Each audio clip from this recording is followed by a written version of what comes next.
Hay migraciones que comienzan con una maleta y otras que empiezan con una pregunta interior. Nuestro invitado de este episodio es un colombiano que decidió cruzar fronteras no solo para conocer el mundo, sino para encontrarse profundamente a sí mismo. Cristian Mesa, conocido espiritualmente como Bodhinanda, ha recorrido caminos que pocos se atreven a explorar, desde comunidades indígenas en Colombia hasta templos en la India, desde Barcelona hasta el desierto mexicano, pasando por retiros espirituales, proyectos sociales y procesos de transformación humana en distintos rincones del planeta. En este espacio de Vivir Afuera conversaremos sobre identidad, espiritualidad, raíces, propósito y transformación. Soy Andrew Carvajal, su anfitrión, abogado migratorio canadiense y un sommelier en formación. Bienvenidos a Vivir Afuera, el podcast donde exploramos las historias inspiradoras de migración y nos deleitamos con la pasión por el buen vino. Bueno, Cristian, bienvenido a Vivir Afuera. Muchas gracias por acompañarnos hoy en el estudio y la verdad con muchas ganas de escuchar sobre tus viajes, que incluyen muchos lugares exóticos para nosotros acá en Colombia, pero también que nos hables mucho de tu viaje exterior, también como tu viaje interior a través de todos estos lugares que has estado y el impacto que tiene en la identidad de uno y uno como persona. Muchas gracias a ti por este espacio. Bueno. Y aquí estoy, Bueno, disponible. Cristian, gracias. Antes del podcast, yo te conté que acá mezclamos mis dos pasiones, que son la migración y el vino. Te había preguntado si tenías alguna preferencia y bueno, como alguien que vivió en España, por un tiempo me dijiste que querías algo de Rías Baixas. Probablemente el albariño es muy reconocido allá. Acabamos de hacer un albariño hace un par de episodios, pero dije, ok, te voy a dar gusto, pero vamos a quedarnos con un vino bastante parecido. Vamos a ir a otro rinconcito, a otro lado de España, el Bierzo, y una uva que tiene algunas de las características muy parecidas también al albariño, y uno de los mejores enólogos del mundo, mejores enólogos de España, que es Raúl Pérez. Entonces, si quieres, te cuento un poco del vino y bueno, espero que te guste y obviamente a medida que hablamos, la idea es que puedas seguir disfrutándolo, ¿ok?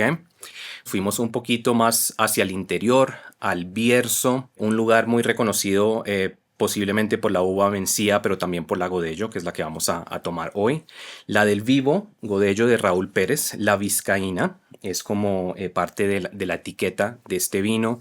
Raúl Pérez, no sé si habías oído hablar de él, es uno de los mejores enólogos de España, muy reconocido a nivel mundial, viene de una familia viticultora de varias generaciones y la verdad que es un enólogo pues, que aparte de ser muy destacado, una de las razones por las cuales mucha gente lo admira es que es una persona que ha tratado de tener muy poca intervención en los vinos. Es parte como esa onda de poca intervención y tratar de expresar el terroir de dónde viene el vino en la copa.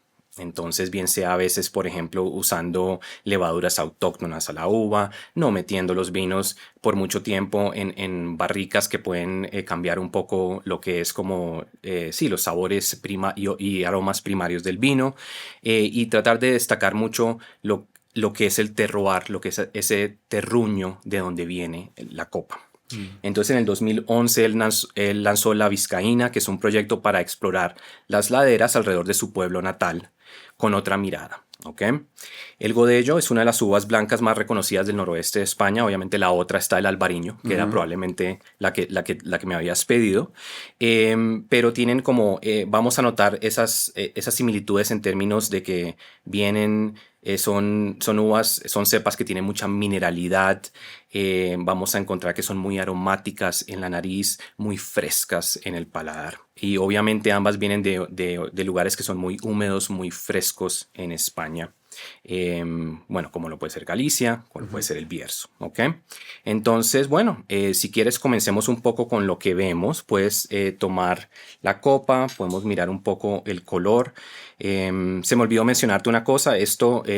La manera que hacen la fermentación de estas uvas es normalmente en foodhouse, es como en barricas muy grandes como, para que no tenga tanto impacto en los aromas del vino, pero también una de las cosas que hace Raúl Pérez con este vino es que deja en contacto el vino, el mosto del vino, con las pieles de la uva. Es algo que no se hace mucho en los vinos blancos, es obviamente algo que se hace en los vinos tintos, y yo creo que es algo que de una vez podemos ver en el color de este vino, ¿verdad? No es tan claro, tiene como ese color amarilloso, casi tirando a dorado, que a veces es representativo un poco de lo que es el contacto del mosto con las pieles. Y sí, que está como entre un verdoso y un dorado, ¿verdad? Totalmente. Ujú. Y bueno, si quieres pasemos a la nariz. Cuéntame un poco algunas notas o Sí, algo que aprecies por ahí. los frutales y la tierra se sienten, los minerales se sienten al instante y pegan mucho con el de Rías Baixas que habíamos hablado. Sí, exacto, sí. Porque, Sí, tiene muchos elementos muy parecidos al albariño, ¿verdad? ujú, Esa mineralidad, esa frescura y una nariz muy expresiva, ¿verdad? total. Tú lo vas acercando la copa a la nariz y de una vez lo sientes. Mm, Hablaste un poquito de frutas. ¿Hay algo en específico que sientas? tiene una, más que me acuerdo, me da la sensación de un fruto seco. Ujú. Sí, tiene un poquito como de fruta madura, fruta Exactamente. seca. Ujú. También le siento un poco como, desde la parte cítrica, un poco como toronja. Siento que Como es pomelo, como que pomelo. es más Ujú, ácido. sí.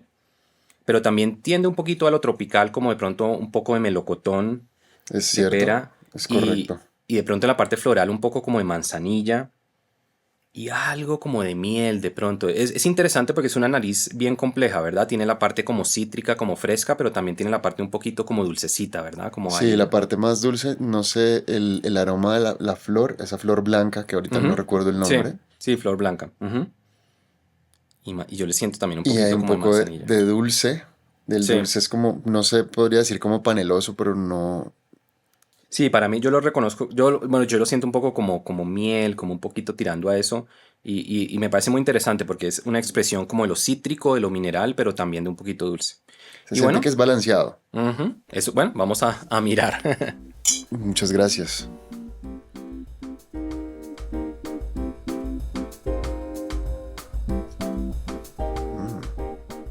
Bueno, ¿qué piensas? Se siente el cuerpo de ese ejercicio que acabas de contar, que se centra más como a ese tipo de vinos que entran como en una categoría salvaje, pero no están dentro de Ujú, lo salvaje.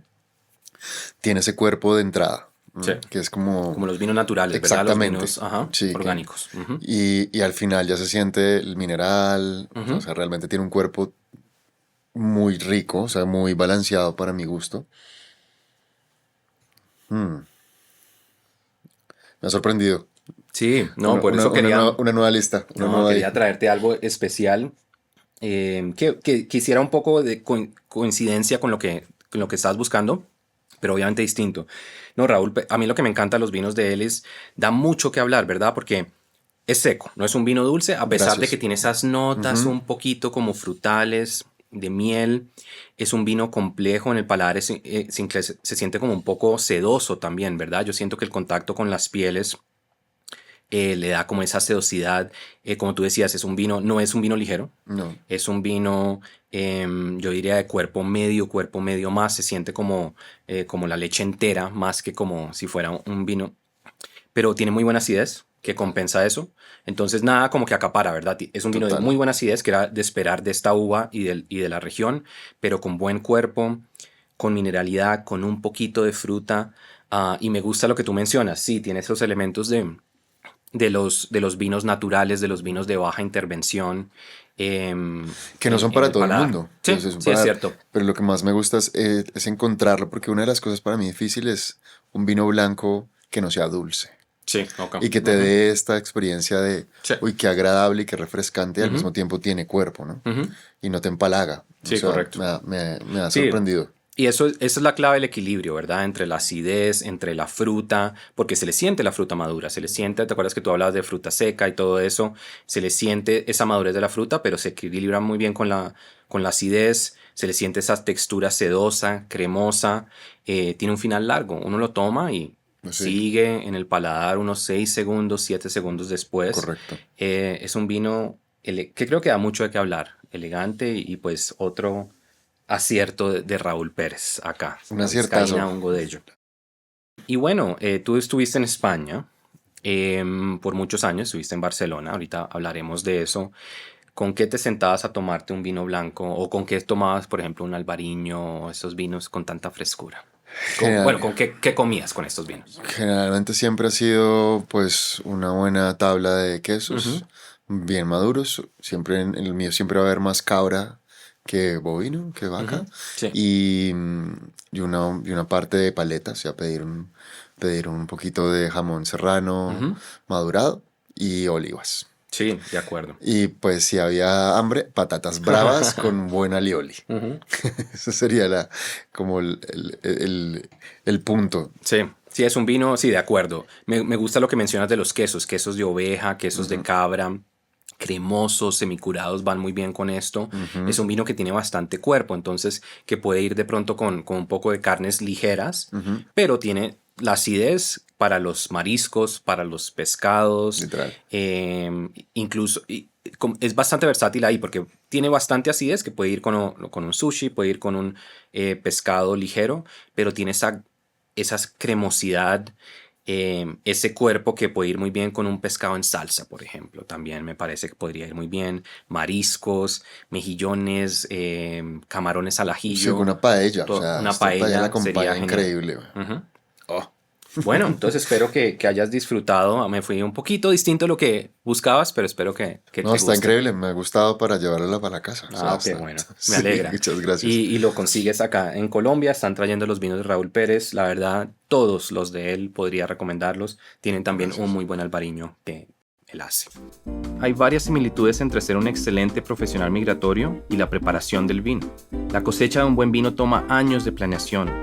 Uno no migra de un día para otro, es una decisión importante que tiene un impacto drástico en la vida de una persona y de su familia.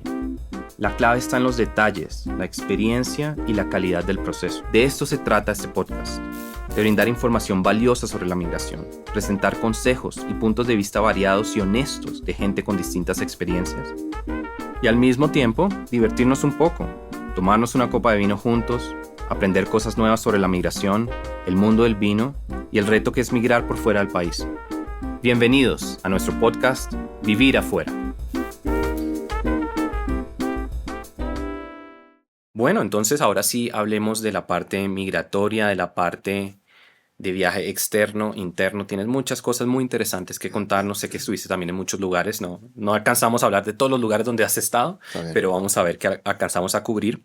Pero algo que me llama mucho la atención es que antes de tus viajes por fuera de Colombia, tú hiciste un viaje dentro de Colombia a Ujú. una comunidad distinta a la del día a día. ¿De dónde eres en Colombia? Yo nací aquí en Ok, Bogotá. de Bogotá. Entonces, del día a día de Bogotá, que fue con comunidades indígenas, ¿verdad? Los arhuacos, los cofán. Ujú. Cuéntame un poco de dónde salió, sí, esta travesía, esta idea de ir a vivir o a estar tiempo con ellos. Yo siempre me he preguntado de dónde vienen las cosas. Ok. Entonces, esa pregunta te lleva a indagar, no solamente comer de lleno. Y en mi familia siempre había cercanía con comunidades indígenas por la Ajá. música. Ok. Entonces, los arhuacos entran como en un momento específico, más o menos a mis 16, 17 años. Yo practicaba más el cristianismo en esa época. Y en un proceso de esos de la juventud, uno se pregunta, ¿y por qué sufro? ¿Por qué siento? Ujú. Y pues uno de ellos, el mamón Julio, que ya no vive, me hizo la invitación. Y en esas pues hicimos todo el paripé para ir a Pueblo Bello, conocer Nausima, que en esa época no se podía viajar porque pues estaba Claro. muy complicado Temas en de términos seguridad. de Ujú. seguridad, pero igual viajamos. Y con los Cofán eso empieza un poco diferente, no con los Cofán de ir con los que camino ya 100%, sino con otra familia me invitan a a tener una experiencia de remedio, le llamaban. Ok. Entonces en esa experiencia de remedio yo voy a Cota, un lugar ahí al lado de una cementera, una casa, y tomo yagé y a mí no me hace nada. Mm. Pues a todo, en comparación de todo lo que Sí, le ok. estaba pasando a la gente, a mí no me hizo nada. Y yo me quedé como con la espina de, bueno, pero escucho unas cosas increíbles y yo solo pues vi flores de Jamaica nomás. Entonces yo quiero saber más. Y ahí empiezo a indagar quién es el cacique, quién es todo el rollo. Entonces ahí puedo encontrar una comunidad que es la comunidad Cofán del Diviso, que es los Díaz Queta, Ok. y ahí empiezo a profundizar un poco con ellos. ¿Y tú estuviste, digamos, un tiempo con ellos o ibas Sí, como... Ok. digamos, con los arhuacos más, aquí en el centro de Bogotá había un cancuamo que estaba haciendo todo un trabajo de recuperación de su cultura y había como ese caerse en gracia. Yo en la universidad tengo una empresa que trabajaba con tejidos indígenas Mm. y tradición indígena y creaba bolsos, todo de alta costura, bolsos, chaquetas y billeteras que siempre tenían tejidos y algo cultural. Ay, qué chévere. Entonces tenía que estudiar con ellos. Ok, Pero la forma de estudiar con ellos no era un libro, era ir a escuchar claro. todo lo que hablaban y uno no podía ni opinar ni Ujú. nada porque pues uno estaba ahí de Sí. gratis y de gracias, ¿no? Ujú. Entonces, a partir de ahí yo empiezo a crear experiencias con los bolsos y con los elementos que fabricábamos para contar una historia de dónde venían, para qué venían. Ok, Ahí reconozco que Colombia no conocía sus comunidades claro. indígenas. En las ferias Ujú. la gente me decía que es un ticuna. ¿Y quién es ese? ¿O quién es un arhuaco? Entonces yo ponía la familia tal hizo esto, esta pintura significa esto. Y empezaba como a contar un poco de su cosmovisión a través de esos productos. Y cada vez que yo tenía la necesidad de ir a crear un nuevo producto, pues me iba a la comunidad, Ok. me quedaba en las casas de ellos y empezaba a escuchar. Y con el tiempo pues empiezo a tener más cercanía. Ok. ¿Y sientes que a pesar de que era dentro de Colombia, ese fue como tu primer viaje o tu primer experiencia con una cultura un poco distinta? O... Claro, totalmente fuera de toda parte. Cuando uno entra a un resguardo, uno entra a otro universo. Ok, O sea, aquí las leyes de Colombia no se las sabe porque tenemos una constitución, pero cuando uno entra a un resguardo, la ley del resguardo es la ley del indígena. claro. Y es otro tema, o sea, no puedes hacer una cosa en esa esquina es para las mujeres y esta esquina es para los hombres, por ejemplo. Ujú. El fuego es para esto, no se puede XY, todos son unas reglas muy claras y lo otro es que el que está allí tiene que trabajar, se llama trabajo de Claro. minga. Entonces tú no vas allá de rositas, Ujú. entonces hay que hacer una calle. Pues mi hijo vaya y Lineal. traiga piedra del río y luego arena y luego guadua y ayuda a hacer el trabajo de minga. Y eso no es para todo el mundo. ¿No? Sí, me imagino. Sí, ¿Y cómo sentiste que eras bienvenido allá? La verdad es que tuve mucha, no sé si suerte o bendición, porque el primer acceso no fue tan así, tan Ujú. mágico. El mamo en Naosima que me dice, usted puede venir a mi casa y tocar la puerta, pero su corazón no está limpio y sano, yo no le abro. Hasta que usted no haga su trabajo, usted no puede entrar. Y yo tenía muchas cosas por resolver, evidentemente. Entonces me pusieron a hacer trabajo de pagamento. Y el trabajo de pagamento la gente piensa que es coger unos algodones y 2 horas. No, a veces son días. Entonces fueron días. Días sin comer solo fruta, por ejemplo. Ok. Ese es el ayuno de ellos. Y sentado en una piedrita que se llama caduco, que es donde uno hace todas sus oraciones para ellos. Y fueron varios días hasta que por fin se hizo el trabajo Ok. y me dejaron acceder. Y de ahí ya se abrió una puerta muy distinta, de empezar a compartir lo que uno traía y lo que ellos tenían. Muy Qué bonita, bien. muy de reciprocidad, Claro. realmente. No, y también muy bonito que hayas traído eso después a la ciudad y bueno, a otros lugares y como tú dices, como educar un poco a las personas que sabemos muy poco De las culturas de mismas de las su culturas país. bueno, que estuvieron antes de las otras culturas en este país y que son parte de, sí, de nuestro propio país. Total. Bueno, ahora cruzando océanos, hablemos un poco de la India. También un lugar, me imagino, muy único, un cambio bastante radical. Cuéntame un poco, antes de llegar allá, ¿por qué la India? Mejor dicho, ¿qué te llevó a viajar a la India? Bueno, me voy un poquito para atrás y es que gracias a volver al país, en un momento recorro el país en Ujú. un Twingo y me doy cuenta de los extremos de la pobreza y los Claro. extremos de la riqueza aquí y Ujú. eso también me da la posibilidad de convivir en un país como India. Ujú. India se da por... mm, un día llega a mi vida porque no encuentro las respuestas y estoy sufriendo como un desesperado, Ok. una ruptura de corazón, una quiebra grande y, y pues es el lugar donde me pude refugiar en ese momento y encontré bálsamo Ok. de paz, ¿sabes? Entonces, como una búsqueda interna, había algo interno que te prácticamente te querías como Sí, resolver. sí, digamos que dentro del ejercicio de la vida uno muchas veces repite los ciclos Sí. y no sabe por qué lo repite. Y yo llevaba con esa pregunta de ¿por qué otra vez? O sea, otra vez la misma vaina, sufriendo, como un desesperado. ¿Qué es esto, no? Y aparte sin un duro y gordo, ¿va? Porque pues estuve enfermo, muy enfermo. Ujú. Y es gracias a la Ones University, que se llamaba esta universidad en esa época, y Ama y Bhagavan eran los maestros que hacían una práctica en diferentes países, en esas estaba Barcelona, y pues yo empecé a ir y empecé a sentir como me llegaban unas respuestas y una claridad y una tranquilidad. Y dije, bueno, me voy por aquí, Ok, me voy por aquí, me voy por aquí. Y dentro de todo el ejercicio tomo la decisión de irme a formar ya en su templo. ok. Cuando llego allí, pues no me da tan duro ver los extremos, por lo mismo que te decía antes. Ujú. Para muchos de mis amigos que me acompañaron sí fue imposible mantenerse, porque es muy crudo. India es la crudeza misma de la vida todo el tiempo, así Sí. en la cara. Y me quedé 28 días, que fue el primer deepening, y luego me fui a otros lugares de la India, al sur, a conocer. Y pues fue como un regalo realmente, de realidad, de decir, pues bueno, si estoy vivo hay que valorar esta vida y hay que darle otro color. Bueno, no tenemos muchas personas que han estado en la India que han venido como invitados. Cuéntame un poco, comencemos, digamos, las tres cosas más retadoras de vivir allá o de estar allá. Perfecto, las cosas más retadoras es, por ejemplo, estos, ¿no? Tenemos cierta pulcritud, cierta limpieza y tus manos están limpias y me ofreces un alimento limpio, ¿no? Ujú. Y pues uno está cultivado de eso, ¿no? Cuando llego la primera vez y voy a un restaurante y el señor del restaurante está pues con sus dreadlocks bien hechos, con sus uñas negras de mugre, rascándose la axila o donde Ujú. sea, me recibe el dinero, me coge el paner, me pone con sus manos la comida, lo enrolla y me lo entrega. Claro, sí. ¿Y tú qué dices? Pues vamos porque tienes hambre, Sí. ¿no? Eso Ujú. es lo primero. Ujú. Lo segundo es que cuando tú dices no spicy at all, es Sí, que ok, no sí. quieres nada. Ujú. Y eso no existe en la India, y sobre todo en el sur. Y te Ujú. lo vas a comer y el pescado es negro, o lo que sea que te den es negro de pimienta. Claro, Y claro, el picante que comemos es es diferente. muy distinto. Y bueno, y picante, y me imagino también muy aromatizado, muy Claro. como perfumado y todo. Todo ese picante de ellos no es el picante del ají, sino es el Ujú. picante de las especies, que es Claro. aún más fuerte y tiene más cuerpo y pega Ujú. más duro en el Claro. cuerpo. Lo segundo cultural que te puedo decir es que eh, en términos de cada región tiene una marca muy grande de quién fue el que llegó allí. Ok. Entonces, Pondicherry son franceses, otros son ingleses, ¿no?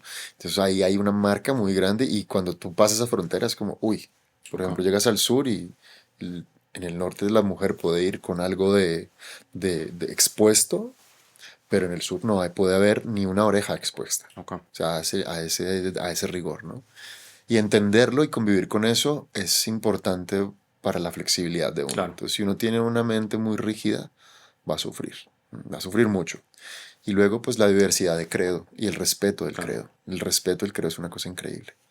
Y el otro extremo es que el mismo credo ha hecho que su población crea que si nace pobre tiene que mantenerse pobre, o en los intocables, ¿no? Que eso es un Ujú. ejercicio que llevan haciendo los ministerios hace muchos años para buscar que eso cambie, pero ese es el rezago y el regalo mismo de las castas, ¿no? Que a Claro. veces uno no quiere eso, pero pues existe. A pesar de que obviamente en Latinoamérica y en Colombia hay mucha desigualdad social, ¿sientes que allá algo que te pegaba era como más obvio o lo sentías un poco más? Pues me da, por ejemplo, yo conozco aquí pobreza, pobreza en La Guajira, pobreza, Ujú. pobreza en el Putumayo, pobreza de verdad, Ujú. pero la gente quiere salir adelante. Y la diferencia es que esta pobreza, pobreza en la India, ellos están resignados a Sí, que ok. ese es su camino, Ok. para que en la siguiente vida tengan la posibilidad de tener algo mejor. Y es como, pero ¿de qué me hablas? Claro. Esa es la parte más difícil porque tú no lo puedes comprender a menos que entres un poco en la teología Claro. y no es una resignificación, sino que es realmente es lo que yo creo fielmente y sé que cuando muera muero en el Ganga y cuando me lleguen allí ya se acaba este círculo y seré mejor en la siguiente. Claro. Pero aquí no, aquí uno dice en Colombia, en la siguiente no, ahora, Sí, sí, sí. ¿no? Y esa es la Y parte que uno dice, venga, un poquito de eso, ¿no? claro, sí. Y quedándonos en ese tema teológico de la espiritualidad, ¿sientes que estando, hemos dicho, que lo que eres hoy en términos de tu espiritualidad y tu camino en eso es algo que la India tuvo que haber sido parte de tu Sí, trayectoria? sí, ha sido muy lindo porque en uno de los viajes de regreso, digamos que aprendí o redescubrí una enseñanza que me dio uno de los mamás cuando yo tenía 16 17 años. Y fue como tuve que venir hasta aquí, Claro. pegarme semejante palo, porque es que las prácticas eran 3 días meditando, Mm. y 3 días meditando y tomando agua y se acabó sentado. Esas son cosas que son extremas, dependiendo del camino que elijas, ¿no? Ok. Y para orientar un poco a las personas, ¿prácticas en qué? Cuéntame un Digamos, las, poco cuál es perf- como el, sí, el marco de perfecto, esto. digamos, la primera parte es un marco hinduista, Ok. que la elección mía fue más hacia el camino brahmánico, que es un camino de renuncia. Ok. Y tiene sentido porque yo había quedado en una quiebra, decir, Ujú, ok, ya no tiene sentido, lo he tenido todo y sigo siendo infeliz. ujú, Todo lo que me dijeron que tenía que cumplir y sigo siendo infeliz. Entonces, ujú. más bien busquemos la otra parte. Me fui al extremo. Renunciemos a esto y entreguémonos 100% a la devoción de Dios. Ujú. Y entonces, en ese camino brahmánico, pues hay unas prácticas que son bastante Ok. estrictas, de meditar en unos procesos específicos, de dejar morir la idea que uno tiene de uno mismo, de dejar morir los deseos, las expectativas de la vida y dejar que Dios se encargue. Entonces, cuando uno llega ahí, pues uno llega de una crianza, de una cultura, de unas formas de ver muy diferentes y dejar que eso se muera, pues no es fácil, pero se puede y luego pues me regala como los espacios de decir, ok, pues puedo vivir libre, pero no quiere decir que por querer esto tenga que hacer esto. Claro. ¿Sí? Entonces, esa es una manera dogmática de verlo y de práctica, pero la India tiene muchos escenarios, el yoga, Ujú. bueno, todo lo que son los templos, ¿no? Como más cultural. Y durante este tiempo, ¿qué aprendiste sobre la humildad y sobre tu propósito en la vida? Pues yo creo que es el propósito. Para uno vivir la vida debe estar en una posición de humildad, porque Ok. si no siempre está jugando a sobrevivir. Es como lo que para mí es, ¿no?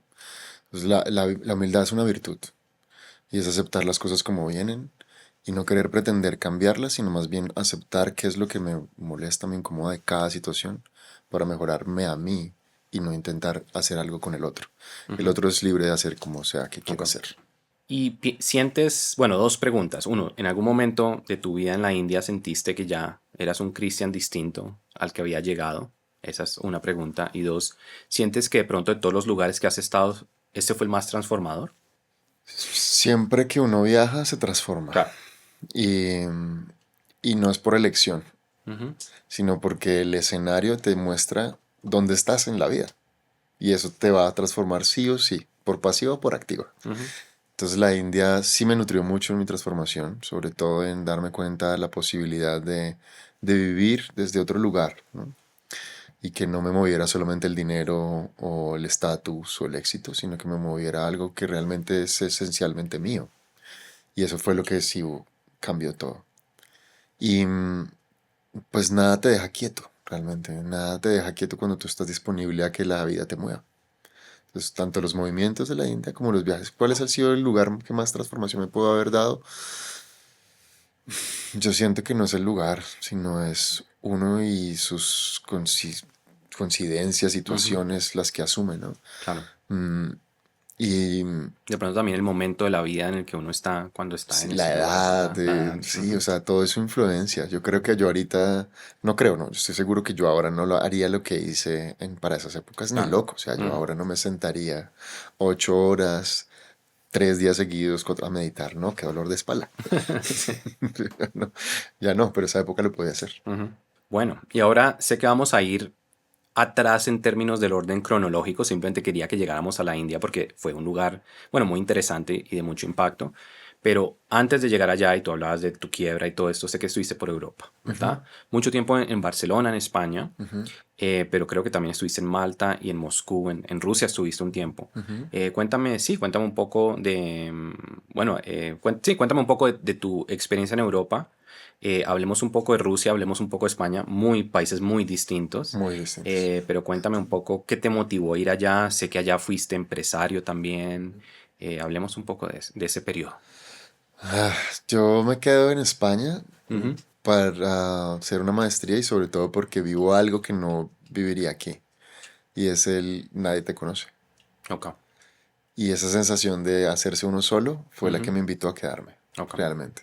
Entonces fuiste originalmente a hacer una maestría. Sí, Ujú. una maestría en arte y acción social y otra en fotografía. Ok. Y cuando me doy cuenta de eso, digo, yo quiero vivir esta experiencia. Porque pues cuando no tiene un escenario ya aquí más o menos estructurado, ya hay movimientos, hay gente, has estudiado, pues tienes todo, ¿no? Como Ujú. para hacer. Pero cuando tienes que empezar de cero, es de cero realmente. Claro. Y esa fue la invitación o la motivación real. Lo segundo fue que empieza pues todo el proceso migratorio, no es fácil. Ujú. Abrir una empresa no es fácil. Parece fácil y te lo dicen todos en las redes. Es súper sencillo hacer una LLC o Ujú. tener, sí, claramente. pero todo el proceso de entender cómo funciona cada estructura de cada país es otra cosa. Claro. España se mueve muy diferente, los gestores son otro escenario muy distinto a lo que es un contador y un parafiscal en Colombia, se mueven distinto y uno paga muchos miles por aprender, Claro. pierde. ¿Y qué tipo de empresa tenías tú? Entonces yo tuve una que era de armonizar hoteles, casas y lugares a distancia y un centro de terapias. Ok. ¿Y qué aprendiste, sí, de la cultura empresarial en España como migrante? Porque tú has sido empresario acá, Sí, bueno, has sido empresario acá siempre también. he Cuéntame un sido, poco cómo es distinta la cultura empresarial allá que acá. es diferente en el escenario que aquí, por ejemplo, seguro porque es mi tierra y porque conozco y porque hay la familia y empresa, uno como que ya entiende un poco cómo moverse en el escenario Ok. de los impuestos, de la contratación, todo. Pero allí fue toda una locura. O sea, a mí me trataban, el primer gestor me trataba como si fuera una multinacional. O sea, tenía que pagar Eh, todo lo más caro. ah, Y como vendía dentro del espacio, vendía algunos productos, entonces tenía que tener, cada producto tiene un impuesto distinto. No, eso es mm, una locura. sí, ok. Claro, cuando tú entiendes que eso no es la realidad, que lo puedes hacer diferente después de unos años, cuando ya has gastado un montón de pasta Claro. por, por hacer el curso, ¿no? Lo siguiente es que aquí tú puedes facturar siendo con un RUT. Tú ya tienes que facturar teniendo una autonomía. Y la autonomía vale 355 euros. Cuando yo la pagaba hasta el 2018, 2019, ganes o no ganes. Claro. O sea, aquí tú pagas en relación a lo que Claro. ganas. Tú tienes un ingreso, eso tiene unos gastos, esos gastos los miras, tienes una tributación, lo haces, todo bien. Allá no, allá tú tributas porque ya elegiste facturar. Entonces, como ya elegiste facturar, pues mijo, asúmese 355 euros más el IRPF, más la salud, más todo lo que es obligatorio por ponerte en ese escenario. Ganes o no ganes, al gobierno no le importa. Ok. Aquí no, aquí hay espacio. Aquí hay espacio para hacerlo. En Malta también hay espacio para hacerlo. En Rusia, es como aquí. Rusia tiene muchas similitudes Mm, en ese sentido, pero en la época que yo fui, que fue el 2013, 2014, 2015, apenas estaba aperturando. Entonces todo estaba muy arcaico, ok. realmente. Sí. Entonces era muy complejo. Y en términos de, digamos, como de ayudas, siento que el papá del emprendimiento, Bogotá Emprende, cuando yo estuve con ellos y el clúster de la moda y todo esto, a mí me ayudó mucho a entender el mundo, a ver que las ferias servían para exponerte, pero no te daban un lucro, sino que tú tenías que Sí. ponerte luego a hacer. Ujú. En España yo siento que están un poco como atrasados en ese sentido, Ok. porque no hay un apoyo real para el emprendedor. Emprendedor. Una gran decepción es que España, aunque es un mundo de diseño y te muestra el diseño y habla y respira Ujú. diseño, no son productores. España Ok. no es un país de fábrica, es un Claro. país de concepto. Ujú. Y el fabricante o es Alemania, o es Francia, o es Mm, China. ok. Y yo cuando voy de lo mío, yo soy muy bueno en lo que es producir, fabricar, diseñar, realizar, hacerlo. Pero esa industria no estaba Y allá. esa industria, entonces te quedas así como, bueno, pero todo es conceptos. Entonces, mi contratación era una posible contratación era hacer stops para SEAT. Joder, qué aburrido. Ok. Ni siquiera los ves, vas a ver el prototipo, o sea, Ya, ok. eso no pasa. Entonces ahí te das cuenta de que los conceptos que uno lleva románticos se mueren al instante y lo siguiente es que aunque tú tengas un reconocimiento, eso no vale. Ujú. Tienes que currártelo en el país para que la gente vea que Hmm. pues, el chico sabe. ¿No? Ok. Esa ha sido durita. Y Barcelona, que es un lugar obviamente de tanto turismo, ¿cómo es vivir allá? ¿Cómo es no ser turista, sino ser pues obviamente no el local que es de allá, pero una persona que ya está establecida, que está viviendo en esa ciudad? Era fácil. Ok. Era fácil en el sentido de porque estaba la educación y entonces la educación tú conoces gente y Ujú. realmente el 80% de lo que mueve la educación en España es latina. Ok. O sea, los ingresos son latinos, mexicanos, venezolanos, colombianos son latinos. Entonces pues te involucras con gente que ya conoces, ¿no? Claro. Y el catalán es un poco más cerrado. Ujú. El catalán es mucho más hermético, pero cuando se abre es familia para toda la vida. Eh, en términos del vivir, del estar allí, del aprender de lo local, mm, fue muy agradable por mi forma de ser. porque a mí me gustaba perderme en la ciudad para encontrar cosas nuevas y no como tener todo preestablecido. Y Barcelona tiene eso, todo el tiempo está mutando. Claro, Allá las cosas duran, son muy itinerantes y las cosas que duran son porque tienen una cosa muy arraigada dentro de su cultura, claro. si no, no dura. O Ujú, sea, porque es lo mismo, está diseñada para el turismo. sí, Hoy en día es más difícil. Hoy en día, de siempre tú pagas el 30% más de lo que pagarías en cualquier otra parte de España por vivir en claro, me Barcelona. imagino. O Ujú, sea, si un alquiler vale 1.300 en Barcelona, que hoy en día no vale eso, eso lo conseguirías en Madrid por 1.000 ok, o en Alicante por 800, ujú, ¿sí? Ahora vale el triple y tú no lo generas, claro. porque todo está fundamentado en el turismo itinerante. Entonces, eso es como lo que te Sí. reta todo el tiempo, ¿no? Y creo que por eso es que se ha creado como tanta resistencia hacia el turista para la gente local de Barcelona y todo eso, Totalmente. porque no es solamente pues que están allá, sino que suben los precios de todo, Ujú. la comida, la vivienda y todas esas cosas. Sí, eso es una de las cosas. La otra es entender que al ser tan itinerante, tus relaciones no son tan Sí. profundas. Ujú, Entonces, construir relaciones profundas deben ser con gente local. Y hay mucha gente local que sí está disponible, pero que no le interesa tampoco. Que hay cierta prevención hacia el claro. latino Ujú, por los juegos que el mismo latino ha hecho. O sea, eso ujú, no es de gratis, ¿no? sí. Pero realmente cuando ya pasas esa frontera, como te digo, conoces gente que se vuelve tu familia. Súper. Y ese ha sido pues mi caso, ¿no? Curiosamente, no es un país que pague bien las cosas. Te doy un ejemplo.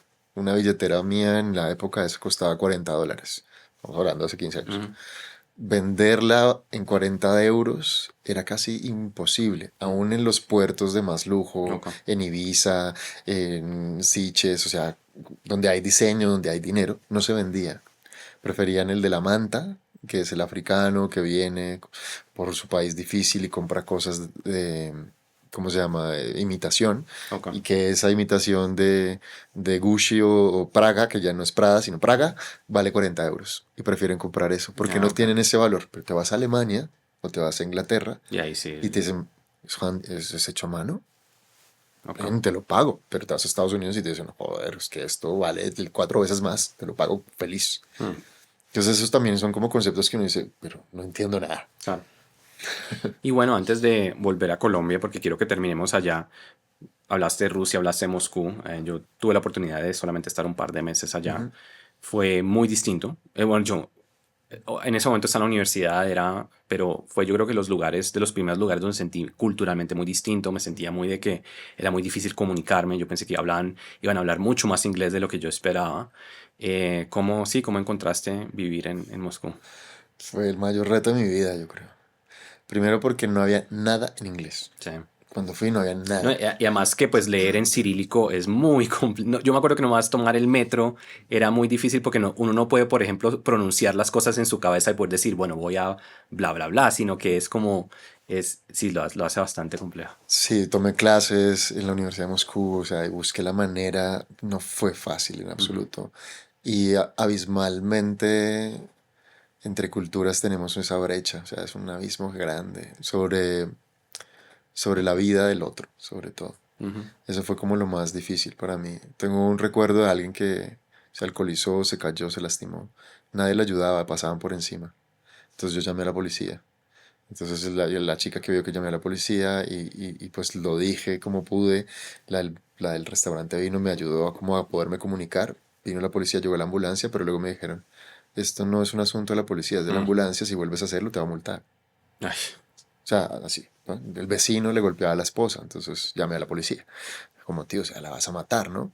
Llegó la policía, le tocó, salieron, ¿no? Todo bien. Me golpeó a mí a decirme, oye, esta es la segunda, ya estás fichado, realmente mm. estaba fichado. La tercera, la multa es de 600 euros más o menos y queda señalado por avisar. Entonces, No sé, pues qué es que incentivo el hay. problema de la puerta para adentro es de ellos. Sí, ok, Nosotros somos aquí para afuera. Eso no es su problema. Y ok, no como, pero es la vida de alguien, ¿no? Cosas que ok. y conocer Moscú desde lo lujoso es muy fácil, desde Sí, ok, es desde cierto. el guerreárselo, uff, Dios mío. Entonces el metro, perderse en el metro era facilísimo, me pasó varias veces hasta que dije, no, yo me voy por el tram, que ya veo veo y sé dónde tengo que pararme aunque no sepa, ¿no? Ujú. Había muchas cosas muy similares. Había lugares que eran como el 20 de julio, una vaina así, Mm, como el 7 de agosto. O sea, ujú. uno dice, no, pero sí. Luego fuera de Moscú, oh, eso es otra cosa. Es Ok. una delicia, la gente súper amable. Estuve en algunas protestas en Moscú y lo que decían era Moscú para los moscovitas. O sea, cosas muy, muy extremistas, ¿no? Ok. Fue retador, fue el más retador, sobre todo en la frialdad de la cultura. Cuando ya los conoces bien y se hacen amigos tuyos, también son muy cariñosos, son Ok. muy cercanos, pero eso toma Pero sí, tiempo, toma romper esa... mucho tiempo, Ok. mucho tiempo. Bueno, ahora que estabas hablando, bueno, de llamar a la policía, bueno, de ayudar a los otros, que obviamente es un poco distinto a lo que quiero que hablemos, pero Mm, sí sé que tu historia migratoria tiene mucho del tema del servicio para los mm. demás, ¿verdad? ¿Tú sientes que por ser migrante como que sentías más algo que te jalaba a ayudar a los demás o es simplemente algo interno tuyo que siempre has tenido? No, hay una cosa desde niño, siempre dije que quería ser ciudadano del mundo y Ok, lo logré. Lo tenía ya muy intrínseco en mí. ok, Para mí hay un ejercicio muy fácil y es que cuando los momentos en que yo más sufrí en mi vida personal era cuando más lejano me sentía de todo y de ok. todos. Ujú, Entonces, si yo realmente vuelvo a mí y me doy cuenta de que soy parte de una humanidad de todos los colores y formas, ujú, soy parte de ella y que esta humanidad también es mía y que yo tengo la mía propia, pues es ahí donde yo me vuelvo a volcar en mí claro. y dejo de esperar que algo cambie. Entonces, ahí es donde cambia todo en mi vida. Es como, pues si esta es mi esencia. Yo no veía esa esencia, Ujú, pero sabía que estaba ahí. ok. A veces la obedecía, a veces no la obedecía. Cuando ya la obedezco del todo es cuando todo cambia absoluto para lo que hago hoy, Ok. lo que me dedico hoy, ¿no?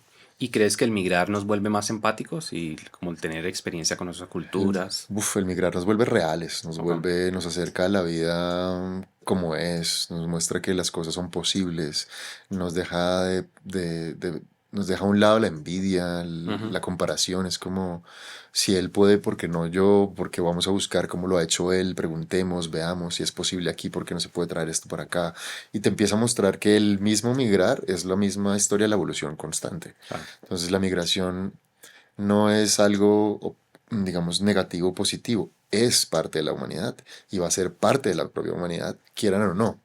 ¿Sí? Eso no tiene nada que ver con gobiernos o con Ujú, políticas, porque todos tenemos el mismo derecho de movernos en este claro. planeta, porque es de todos. Ujú, Ahora, ¿todos tenemos el acceso? No, pero todos podemos tener la posibilidad de empezar a ver qué tiene el otro que puede sumar en la mía, en la vida mía y qué tengo yo para sumar en la vida del otro. claro, sí. Sí, eso es muy cierto. Mm.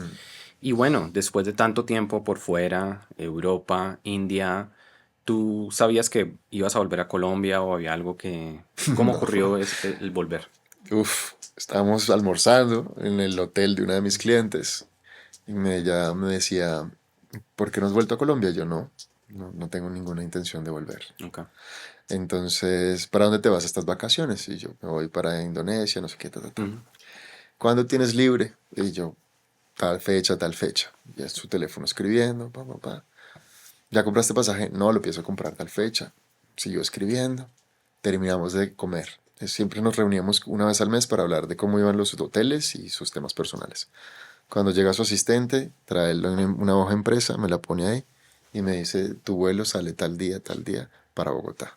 Y yo, pero Katia, ¿qué dices? Dice, yo siento, y quiero que confíes en mí, que tienes que ir a ver a tu papá. mm, Y yo, y volteo la hoja y pasaje Bogotá. Y yo, mm, miércoles.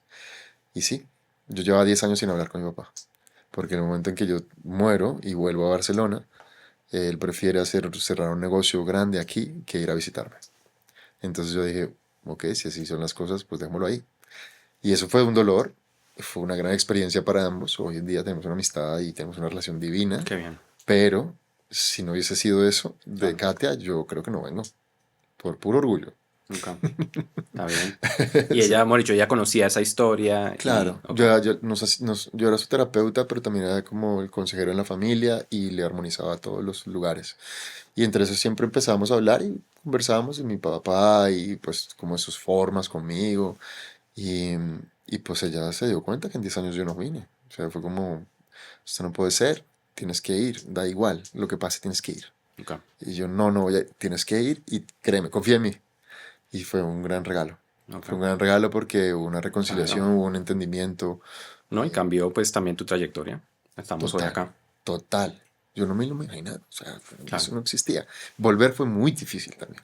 Bueno, y quiero que hablemos de eso, pero yo creo que me reclamarían si no hago una pregunta después de que tú dices muero y mi papá no viene y me visita. Entonces, eh, sé que esto es otro tema distinto, pero bueno, en un momento estuviste, no conozco mucho lo que pasó, pero sé que estuviste en un momento que estuviste legalmente muerto por un tiempo y eso es a lo que te referías, ¿verdad? Sí, muero en Moscú, 3 minutos Oh, y medio. Me da una necrosis del sigma y me operan de uf, urgencia. Me da la recuperación, me dan el alta. Me regreso a Barcelona. Es para mi cumpleaños. Sigo con el dolor. Voy a donde mi médico de cabecera y mi médico de cabecera no me deja salir en 20 y pico de días. mm, Y mi viejo no creía. Entonces hablo con la cónsul que nos conocíamos. Le muestro todo. Me manda se llama como un pasaporte VIP o algo express, no sé qué, VIP express, una vaina así. ujú. Y él dice que no. Entonces a mí Sí, pues se me claro, rompe el corazón. entiendo. Me subo 115, 120 kilos por los corticoides que me ponen en Barcelona. Y pues evidentemente mi vida cambia en absoluto, Claro. en absoluto, en absoluto. Y ahí empieza como todo el tsunami de interno y externo que cambia todo el escenario de mi vida de ahí para adelante. Y ahí tocas en un tema que he hablado con muchas personas, que es el estar enfermo, el tener cosas médicas fuera de casa, ¿no? Que eso también agrega mucho más a la parte emocional de eso. Es muy distinto estar enfermo en la casa, con la familia, Total. con las comodidades que uno puede tener en Colombia, a lo que es estar por fuera. Sí, digamos, yo tengo a mi madre todavía vive en España, tenía la que era mi pareja, pero ahí me doy cuenta de los amigos que son familia. Claro. Ahí Ujú, fueron mis amigos, o sea, gente que para mí son como hermanos y ujú, que siguen siendo como hermanos. Pero lo más duro fue el cambiar como esa mentalidad del tener y el valor del tener, pero ya no tener una deuda gigante con el apartamento que ujú, tenía, pues los ingresos que tenía ya no iban a ser los ingresos que iba a ujú. tener. Entonces, más para así no poder hacer. No, fue No, me imagino. como pues, esta historia de tu vida se acabó, papi. Así. Bueno, India vino entonces en un buen momento. India fue el regalo. Claro. Sí, por eso ahora se comprende más, Ok, ¿no? sí, claro. Sí. Y bueno, entonces me dijiste que volver no fue fácil. Cuéntame un poco de esos retos después de tanto tiempo por fuera. Pues cuando uno vive 15 años, yo me voy a los 20 y pico de Colombia, mm, que es una edad donde tú estás muy maleable todavía en Ujú, ver cultura, en entender, en el respeto al otro, llegar aquí y pues semejante selva al conducir, que India es una selva, pero no hay violencia, ojo, allá se pita y todo el mundo se mete y todo el mundo se pita y no entiende el pito, ujú, pero nadie te quiere bajar con un bate a dar, ni con ujú. una pistola, ¿no? Acá sí. Entonces era como, pero ¿por qué tengo que naturalizar esta vaina? Ok. O sea, ¿cómo me respiro esto? ¿Cómo me lo como con patatas? O sea, sí, no, pues es que es así, no puedo. Eso fue una de las cosas más difíciles, la Sí, conducción. ok. Te entiendo. El Eso. respeto a la vida, ¿sabes? Como que Ujú, es el peatón, yo paro y el otro te está diciendo, ¿por qué? Pues sí. porque está pasando alguien. No, esa vaina es muy heavy. Ujú, Y luego la importancia de con quién te rodeas, el quién sí, ok. dirán y el estatus y toda esa vaina a mí me sabe horrible. Claro. Y ha sido también duro un poco eso para mí, como de, pues, ¿qué más da, no? Uno en Ujú. Barcelona ni plancha. O sea, yo desde que volví a Colombia volví a ponerme mis cosas así planchaditas. Esto en Barcelona ni plancha. Ujú, Y no importa, y puedes estar con el director del Barça sentado comiendo y él está con su camisa arrugada. claro, sí. Sí, no pasa nada.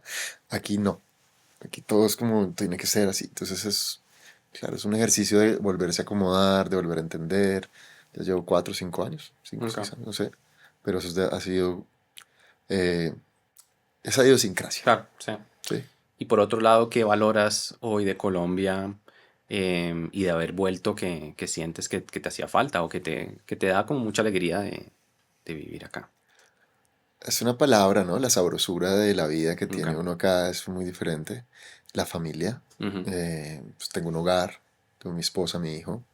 mm, y que aquí hay mucho por hacer. ok. O sea, cuando uno ya se acomoda la vaina y deja de refunfuñar, Ujú, deja de perder conciencia y pone conciencia en todo lo demás, dice, pues pucha, hay muchas cosas por hacer, hay gente que quiere hacer, hay posibilidades de hacer.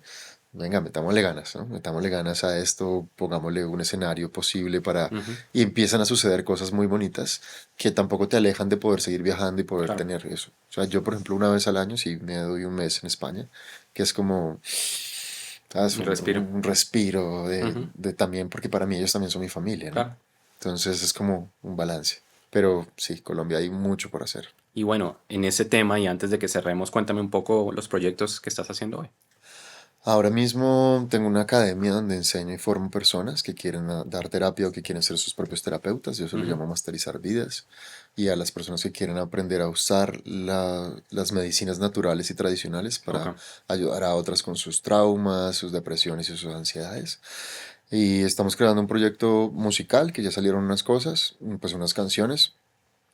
Y viene uno grande que es ya pues una tierra, tener un espacio, una clínica, bueno, como varias cositas ahí que se están formando y unos productos que se están cocinando en relación a todo lo que llevo 20 años de trabajo, claro.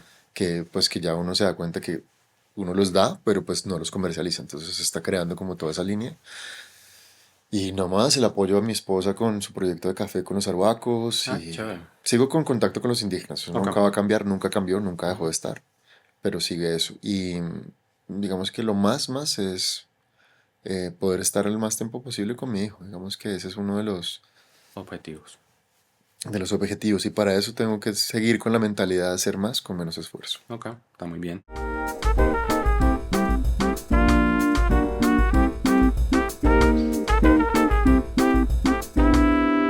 Y si alguien quiere buscarte en redes sociales o quiere seguir un poco lo que haces, ¿por dónde pueden? Pueden hacerlo por la página de Instagram que es Sri Bodhinanda o Cristian Mesa. Ahí me Ujú, van a encontrar y pueden escribirme. Tenemos ceremonias cada mes, tenemos varias actividades cada mes, así que bienvenidos. bueno, y normalmente me gusta cerrar con esta pregunta.